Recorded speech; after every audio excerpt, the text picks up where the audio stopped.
Hola gente linda, soy Shio y hoy es miércoles 2 de diciembre de este 2020 que parece que ya se va. Y este video es sobre algo que tiene que ver con temas que pasaron esta semana. Un tema es el tema de Elliot Page, que se define como una persona transmasculina no binaria. Y alguien me preguntaba, ¿qué es exactamente eso? Eh, y otro tema tiene que ver con los estigmas que todavía llegan, ya no digamos a lo trans, no, cosas como que parecía que ya habíamos avanzado, pues resulta que no tanto, ¿no? Una conocida me estaba contando que salió del closet como una persona bisexual, una mujer bisexual, y recibió toda clase de comentarios bifóbicos. Y bueno, pues resulta que no hemos avanzado en aquellas cosas donde parecía que habíamos avanzado. Entonces, por eso el nombre de este video. Por cierto, antes simplemente quería mostrarles que mi dedo ha perdido movilidad. No lo puedo mover más. Este, no sé si recordarán que yo estuve hace unas semanas mostrando que tenía los dedos muy lastimados. En parte porque en México me cuesta mucho trabajo en línea comprar guantes para lavar las cosas para mis manos, porque tengo manos grandes. Y una de las cosas que me ha pasado es que pido guantes grandes y me traen guantes chiquitos. Entonces supongo que, y además he intentado ir a la tlapalería y he intentado ir a la farmacia. O sea, ya no me importa si son guantes de látex o casi casi que para construir una casa. Bueno, obviamente tienen que resistir el agua y los químicos. Pero como ha sido muy difícil conseguir guantes, pues tenía las manos muy, muy, muy lastimadas. Las tenía tan lastimadas que una de las cosas que pasaba es que se me abrían.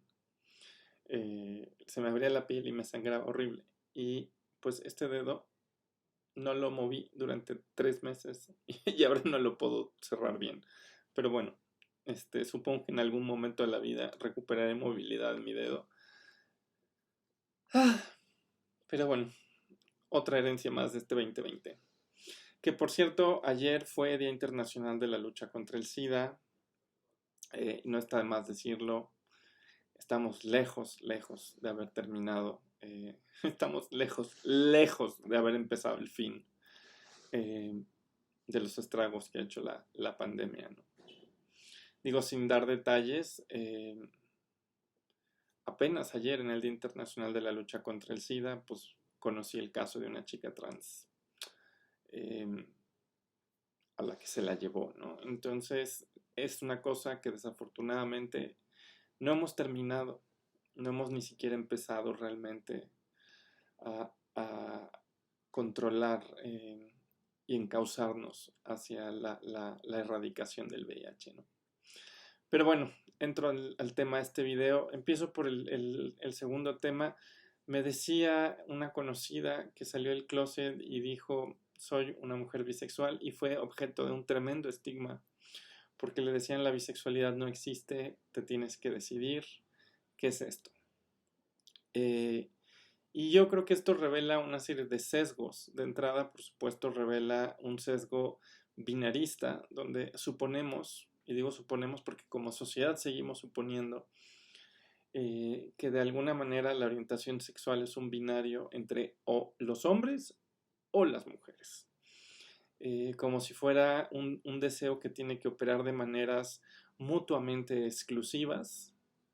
Eh, y esto de hecho es falso, pero una de las cosas que ocurren, por supuesto, es que se cuela un sesgo desarrollista donde mucha gente supone que la bisexualidad es una fase, es una etapa, y que de alguna manera es una fase o es una etapa que va a ser superada por una identidad que de alguna manera se decanta por este binario, por uno de los elementos de este supuesto binario, ¿no? Eh, y esto es súper problemático. Esto es súper problemático. Este es un sesgo desarrollista al que sí quiero decir que desafortunadamente hemos alimentado eh, a veces, y aquí sí no estoy hablando de la sociedad, sino hemos alimentado a veces y hemos propagado bifobia por una manera a veces muy desafortunada de presentarnos en la salida del closet. Y quiero contar que mi experiencia, digo, yo he salido del closet un montón de veces a estas alturas, ya es un poco ridículo. Este, mi primera salida del closet fue a mis venerables 15 años. Ouch. Y recuerdo que de hecho no salí del closet ni como chica trans ni como chico gay. Me acuerdo que salí del closet diciendo, mamá, creo que soy bisexual. Y en ese momento me quedaba muy claro que no lo era. Pero era quizás más fácil salir del closet así. Porque acto seguido de que salí del closet, casi que venía una disculpa. Y era una disculpa donde yo decía, pero no te preocupes, soy bisexual, voy a poder tener una familia y satisfacer lo que se espera de mí. Esto creo que nunca lo había yo contado en este canal. Años después me sentía yo cucaracha y ahora en retrospectiva digo, bueno, pues tenía yo 15 años, eran los 90 tardíos, teníamos mucha menos información, había mucho más prejuicio. Digo, yo salí del closet en la preparatoria y era la única persona en una preparatoria de 4,000 estudiantes afuera del closet, ¿no? Con comentarios de parte de profesores que eran espantosos, patologizantes. Entonces he logrado perdonar a mi yo de 15 años diciendo, ay, bueno, está bien. Pero el problema es que eso alimentaba la idea de que era una especie de o sea, y lo digo con mucha autocrítica, que es una identidad que de repente la presentamos como si fuera menos disruptiva, porque parece que vas a poder vivir una vida plenamente heterosexual si solamente te restringes, ¿no? Y eso le dificulta un montón a la gente que sí es bisexual. Y yo, por ejemplo, ya les he dicho, no tengo ni idea si en este momento de mi vida eh, me presentaría como pansexual o bisexual. Me queda claro que me gusta una constelación de cuerpos que no caben quizás en los términos que tenemos, ¿no? Hay chicos cis que me gustan, chicos trans que me gustan, mujeres trans que me gustan, em, y eso pues quién sabe en dónde cabe, ¿no? O sea, de alguna manera quizás ahora sí, ¿no? Ahora sí podría decir, bueno, pues ya pasaron algunos años, pero en ese momento cuando estaba haciendo ese acto de salir del closet, quizás yo misma daba a entender que de alguna manera era más fácil ser bisexual. Pero también fue una especie de identidad de paso. Y fue una identidad de paso para presentarme socialmente. Y cuando hacemos eso, una de las cosas que pasa es que mucha parte de la comunidad LGBT cree que la identidad bisexual es solamente una identidad de paso. Y en ese sentido alimentamos una visión desarrollista y binarista, donde además sentimos que de alguna manera sus salidas del closet son menos disruptivas. Y eso no le hace la vida fácil a las personas bisexuales, porque sus experiencias son anuladas, ¿no? Entonces, la primera reflexión que quería compartir hoy era esa, ¿no? Entiendo por qué lo hice yo a los 15 años, entiendo por qué lo sigue haciendo mucha gente muy joven sobre todo, pero construir a la bisexualidad como una identidad de paso no les hace la vida más fácil. Y suponer que sus salidas del closet son menos disruptivas no les hace la vida más fácil, ¿no? Entonces, bueno, ese es como el primer mensaje de hoy. El segundo, que me preguntaban, ¿cómo es esto de que Elliot Page es una persona transmasculina, no binaria, y que sus pronombres son en inglés he and they? Ahí son muchas cosas que tendríamos que decir. De entrada, mucha gente le llama la atención cosas tan básicas como el pronombre they. Pero en Estados Unidos, por ejemplo, lo que dicen es, en efecto, solemos y nos enseñan, sobre todo, por ejemplo, en México, que el they es un plural. Pero en realidad desde la época de Shakespeare hay instancias donde they puede ser usado como un pronombre de un individuo. Y de hecho no es la primera vez que hay un pronombre que opera en esa ambigüedad. de que puede funcionar como un pronombre de un individuo o de un grupo. Y de hecho, si ustedes ven el pronombre you, así funciona, que puede significar tú o ellos, bueno, ustedes, bueno, vosotros, más bien. Qué tonta soy. Pero bueno, originalmente no funcionaba así. Originalmente estaba el thou y el you, pero vino a funcionar el you en los dos niveles. Y el they, básicamente lo que está pasando es que si bien suele usarse como un plural, empieza a usarse también como un pronombre no binario de un individuo. Es lo que en español solemos usar con el elle, elles, que sería el plural, pero bueno, en español sí tenemos el elle, que sería el individual. Entonces, con respecto al uso del pronombre, que mucha gente le brinca el hecho de que sea they, pues no es tan complicado. Es como el you. Hay antecedentes y simplemente es el they usado de manera individual. Y se conjuga exactamente igual y no tendríamos por qué tener una quebradera de cabezas. Sobre cuándo usar el he y cuándo usar el they, no hay una regla escrita. Cuando una persona te dice yo puedo, digamos, ser nombrada, nombrado, nombrade con estos pronombres, entonces normalmente te da a entender que puedes usar uno u otro de manera indistinta y quizás eventualmente te aclare si hay algún contexto donde prefiere uno o prefiere otro, ¿no? Habrá gente que le parecerá terriblemente complicado esto en la vida y bueno, pues en realidad reglas contextuales tenemos un montón. Pensemos, por ejemplo, que de repente tenemos amigos con los que somos muy igualadas o muy igualados. Yo, por ejemplo, así soy, ¿no? Por ejemplo, con la Lea, le digo la Lea, ¿no? Pero cuando estamos en clase le digo Lea, ¿no? O sea, con una distancia de, bueno, pues es mi estudiante, entonces podemos tener una amistad y un trato en un contexto, digamos, no académico, que es mucho más relajado y en otro contexto funcionan otras reglas. En ese sentido no tendríamos que tener una quebradera de cabezas con respecto a que de repente alguien te dijera que en algunos contextos le gusta un nombre y en algunos contextos le gusta otro pronombre, perdón. Y lo digo porque en alguna ocasión conocía yo a una persona no binaria chilena, que también es transfemenina, que decía que de hecho le gustaba que personas anteriores a su transición, que le habían hablado en masculino, le siguieran hablando en masculino. Y que le gustaba que personas que la conocimos después de su transición le habláramos en femenino. Y esto nos puede parecer inusual, pero realmente, y en una conversación de repente quizás a mucha gente le parecía inusual que nos refiriéramos a la misma persona con dos pronombres distintos. Pero bueno, después de 20-25 minutos, realmente no hay ningún problema, ¿no? Pero entremos a la pregunta de los 65,000, donde alguien me preguntaba, yo no entiendo cómo, decía, yo no entiendo dos cosas concretas. ¿Qué es ser no binario y por qué se puede ser no binario transmasculino? Empecemos por la segunda categoría, la segunda pregunta.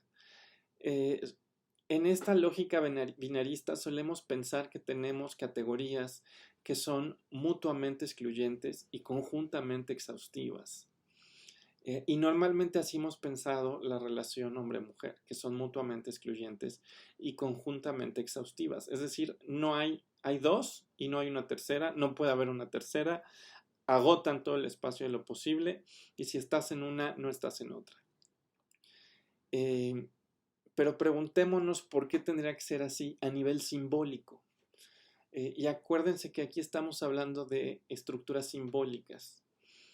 Y cuando estoy hablando de estructuras simbólicas no quiere decir que sean etéreas, porque estructuran las prácticas corporales, estructuran la vida social, no van por allí volando como palabras, estructuran un montón de cosas, incluso estructuran leyes. O sea, si ustedes ven, las leyes construyen un binario, pero en principio podríamos tener una tercera categoría, ¿no? Y si admitimos que las categorías no necesariamente son conjuntamente exhaustivas y mutuamente excluyentes, entonces nos podemos dar cuenta que hay muchas más posibilidades. Y esto no tendría que ser nuevo, hay culturas donde hay más de dos posiciones. En ese sentido, de hecho, quizás lo que estamos viendo es que un conjunto de categorías que durante el siglo XX se fueron atrincherando, hoy están entrando en crisis. Y no solo hablo de categorías de identidad de género, incluso hablo del propio eje identidad de género orientación sexual. Durante décadas nos hemos dedicado a decir que son variables totalmente ortogonales, independientes, que una cosa es identidad de género y otra cosa es orientación sexual. Y sin embargo, en la historia de otras culturas claramente no había una separación tan tajante, ¿no? Y quizás eso ya lo sabíamos de alguna manera con ciertos tipos de corporalidades como ciertas lesbianas butch, ciertas feminidades como las de las travestis o las vestidas, donde de alguna manera acompaña a cierta orientación sexual una cierta expresión de género, que no necesariamente se formula en términos identitarios. Pero quizás lo que estamos viendo es que esta es una dimensión mucho más fractal. Es decir, que sí hay construcciones identitarias donde estas dos variables, identidad de género y orientación sexual, y la tercera de expresión de género, funcionan como variables totalmente independientes y variables de alguna manera totalmente ortogonales. Así son, totalmente independientes. Pero hay otras construcciones donde no, donde hay una serie de imbricaciones. Y puede que a alguien le parezca un escándalo y digas que esa gente tiene una confusión conceptual, pero en realidad démonos cuenta que estamos ante categorías que son ontologías históricas, es decir, que cambian en el tiempo y que configuran posiciones sociales cambiantes. Y no solo son estructuras simbólicas volando, configuran orientaciones al mundo cambiantes. Por eso, por ejemplo, cuando alguien dice, oye, pero una persona mushe no es una mujer trans, lo que te está diciendo es que la orientación al mundo que se genera desde una categoría y desde otra no es la misma, porque incluso las cosmovisiones que los acompañan no son las mismas. Y esto luego nos cuesta mucho trabajo, porque colapsamos en la mera conducta a las categorías, sin darnos cuenta que vienen acompañando cómo se estructura la vivencia de la persona y su orientación al mundo.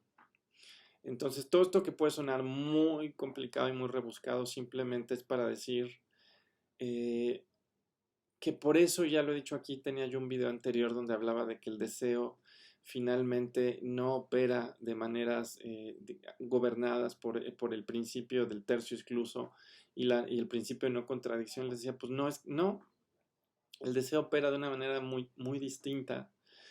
La manera en la que nos posicionamos funciona de maneras distintas.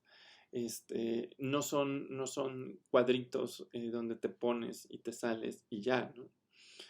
En aquel video, por ejemplo, les decía que hay experiencias de personas que se posicionan a veces como lesbianas butch y a veces como personas transmasculinas y que no ven allí una tensión o una elección, sino se habitan de alguna manera en el entre, se habitan de alguna manera en un lugar que no cabe en la forma que hemos creado nuestras categorías y donde por supuesto no ven como una disyunción el tener que vivirse de una o de otra manera, sino que se ven de alguna forma como parte de un espectro en donde voltean para un lado y ven cómo hay una continuidad de sus experiencias con ciertas identidades lésbicas y voltean para el otro y ven que hay una continuidad de sus experiencias con experiencias de hombres trans. Y no se viven en el disyunto, se viven plenamente en el entre. Entonces sé que eso es raro, pero cuando como es el caso de Elliot Page, alguien decía en redes sociales, un activista trans decía, ojo que no es un hombre trans, es una persona transmasculina no binaria. Es decir, que se habita en un entre lo que sería ortodoxamente una identidad transmasculina de un hombre trans y un punto que se rehúsa a creer que esto es conjuntamente exhaustivo y mutuamente excluyente. ¿Y cómo es eso posible? Porque en la medida en la que podemos pensar que puede haber una identificación simultánea con ambas categorías o una identificación parcial con ambas categorías o una desidentificación con ambas categorías. Y eso configura en experiencias no binarias. Eh, entonces, sé que a mucha gente le suena muy extraño, pero creo que parte de la razón por la que suena muy extraño es porque seguimos pensando que los cuerpos y las anatomías de los cuerpos definen exhaustivamente cómo podemos estructurar las prácticas corporales, la vida social y las estructuras simbólicas. Y lo que les puedo decir es no. Socialmente hablando, tenemos una manera mucho más creativa de habitar el cuerpo, de habitar el deseo, de habitar las alteridades, las orientaciones al mundo, a los otros. Entonces yo sé que a mucha gente le suena muy raro, pero bueno, eh, yo creo que nos vamos a ir acostumbrando todas, todos, todes, eh, a dejar de pensar que esto está gobernado por la idea de que es A o es B y no hay otra opción. Y yo creo que eso va a llevar a una serie de crisis, la manera en la que hemos construido incluso cierta política identitaria. Paradójicamente, ahora que acusan quizás al movimiento LGBT de ser uno de los ejemplos más rampantes de lo que es la política identitaria, lo que yo diría es algunas construcciones identitarias de lo LGBT paradójicamente eh, están generando tensiones, están generando una crisis de estas lógicas identitarias pensadas como eso, como exhaustivas, como excluyentes, como atemporales, como no cambiantes. Y bueno, por supuesto que esto genera angustias. Y yo creo que estamos viviendo en un momento donde vemos un montón de angustia de un montón de gente que dice, espérame tantito, yo ya estoy aquí muy a gusto y de repente se me está cayendo todo el sistema de categorías. ¿Qué pasa? Y bueno, lo que pasa es que estamos en la historia y la historia cambia. Pero bueno, nos vemos en una semana que va a ser mi último video del año. Después de eso voy a tomar 3 semanas de vacaciones. Es que estoy agotada, digo. En este COVID claramente se ha notado así. Que antes me peinaba, me arreglaba. Ahora estoy como si hubiera trapeado así. Digo, hasta con los guantecitos así. Y bueno, pues es que sí, ya. Les enseño mi dedo que ya no se dobla. Nos vemos. Bye bye.